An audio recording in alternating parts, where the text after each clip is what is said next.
the beginning of the New York discussion. Now, last year was the 51st season in franchise history for the New York Islanders. It was the second season in UBS Arena. Lane Lambert was promoted to head coach on May 16, 2022, after Barry Trotz was fired at the end of the 21-22 season. The Islanders clinched a playoff berth on April 12, 2023, after defeating the Montreal Canadiens. The Islanders lost to the Carolina Hurricanes in the first round in 6 games. During Game 3 against the Hurricanes, the Islanders set a record for the fastest consecutive 4 goals in Stanley Cup playoffs history at 2 minutes and 18 seconds, which is just insane to think about. I mean, that tells you this team can score at will. They finished 4th in the Metropolitan, 7th in the East. The overall record was 42-31-9. Home record was 25-13-3. Road record was 17-18-6. Goals for, 243. Goals against, 222. The GM, Lou Lamoriello. Coach, as we discussed, Lane Lambert. Captain, Anders Lee. Alternates were Josh Bailey and Cal Clutterbuck. Brock Nelson. Now, Brock Nelson, just looking as an overview at this, is a complete monster and a total beast at the game. I mean, leads the team in goals with 36, leads the team in assists with 39, leads the team in points with 75. Penalty minutes, Scott Mayfield with 83, plus minus. Adam Pellich with plus 15. In the goal, it looks like their strong suit was Ilya Sorokin. He had 31 wins, and he has the goals against average with 2.34. Overall, looking at their schedule month by month, they had what you basically want for a professional team plays over months periods. They went 5-4 in October. They had a booming month in November, went 10-5. They went 6-5-2 in December. They went 4-8-3 in January. That seemed to be their little slip-off point. They closed out the season as February 6-3-3, March 8-3-1, and April they went 3-3. You had heavy, good start in the beginning. You had a slight drop-off, but still good. Then you had a major drop-off, and then you rebounded at the end of the season with 2 good months before you had an average month. Like we said, eliminated by the Carolina Hurricanes in 6 games in the first round of the playoffs. And this team is littered with guys, top-heavy it seems like, but guys that played a full season more or less. The rotation for the lines on the rosters as the skaters would be my question. Do you feel like New York, and I guess we should have brought it up before, but do you feel like New York has a good rotation of guys? Do you feel like there's no like, oh, well, this guy shouldn't be here in this spot in this rotation. He should instead be here behind in this other rotation because the guy behind him in his spot is better. And kind of what's your thoughts and takes on the Islanders? I think, they're built.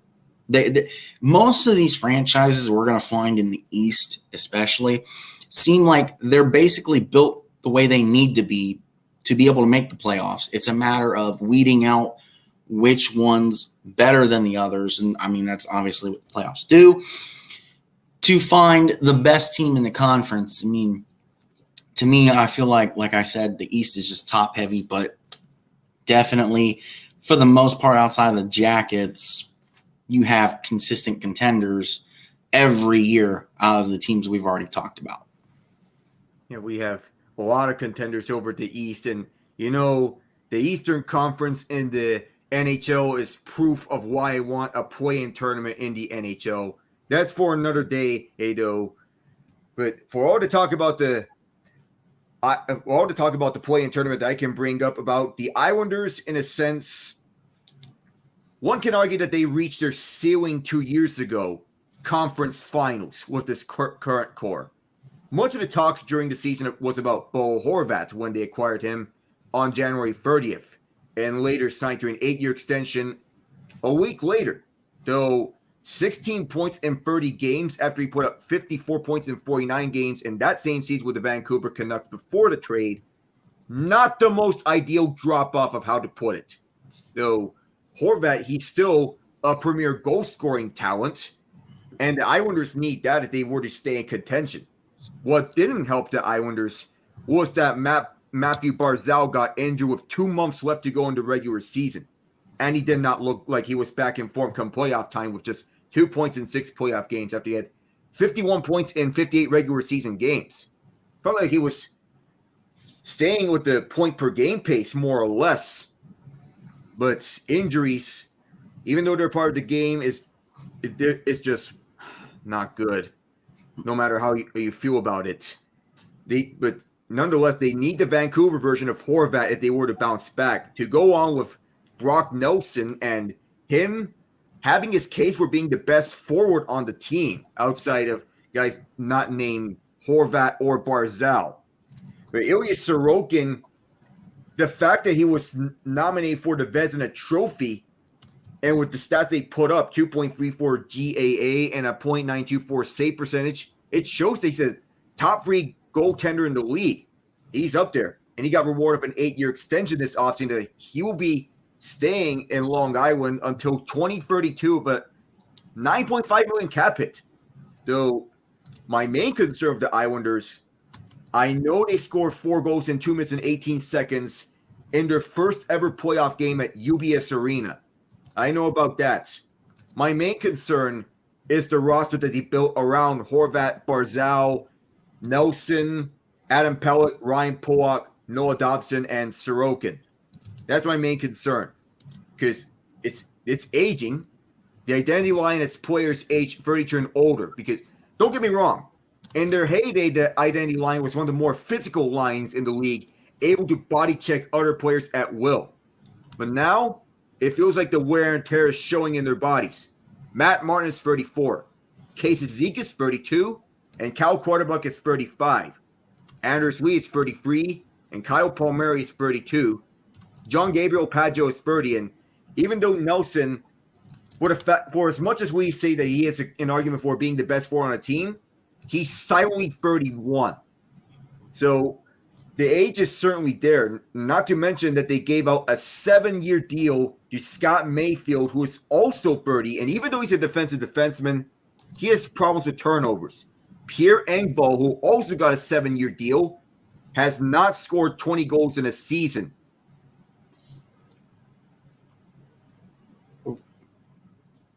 Uh-oh.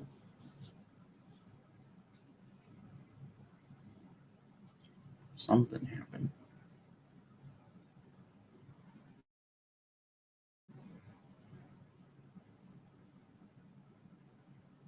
I realized I got muted. Little miscommunication on the browser part. So little technical difficulties. We apologize for that because the browser lost connection to the microphone, but now it's back. But Semyon Varlamov, he got a 4-year deal, and he's 35. It's very fair to wonder how many more productive seasons he has left in him before the end of his contract. He'll be 39 by the time his contract ends. Not to mention the team is arguably the worst prospect system in the league. And even though William Dufour has the highest upside of them, that's not saying much. And there's still going to be a team that's going to compete for playoff spots, but that's most likely going to be their ceiling this year. And constantly relying on Ilya Sorokin to bail out the team is not a recipe for success. Sorry, Islanders fans, but for as much as Lou Lamoriello is not going to admit it, the team may need to consider a rebuild if they don't improve. Yeah, I mean, I just worry that these teams that are so top heavy in the East, it sounds like their star guys are mostly older people. And so I just worry that, once they go, are these teams going to fall off? Or are we going to see an NHL version of the way Ohio State and Alabama are in football, where it's just like a factory? One goes, replace them with the next guy. The next guy that comes in is just as good as the guy he's replacing. So there is no fall off. I mean, did we get that before with the Avalanche, Red Wings, and Devils in the late 90s and early 2000s? Yeah. I just, that battle for the top spots is going to be interesting, because it's all about what moves do you make. And I just think that right now it sounds like the Islanders are not really making the right moves that they need to make, or that they should make, to be able to continuously be in the top half of the conference. Yeah, that's the truth, even though they do have a young talent in Barzal, who was the only player among his draft class, and that draft class featured Connor McDavid. He's the only player of that draft class to win the Calder Trophy for the Rookie of the Year. But the fact that he has never gone back to his career high total of 85 points in his rookie year, has me wondering, will we get a full season of Horvat and Barzal together? Because in a short stretch between these two, their chemistry looked on point in the regular season. We'll just have to see more of them. That's what the Islanders are wondering about. Oh, for sure. I mean, there's so many. There's a lot more questions for this New York team, I feel like, than maybe the next New York team that we're going to talk about. And most of the teams that we've already talked about. I mean, right now, the Islanders only have more questions than the Columbus Blue Jackets as far as the teams we've talked about. Speaking of the Rangers,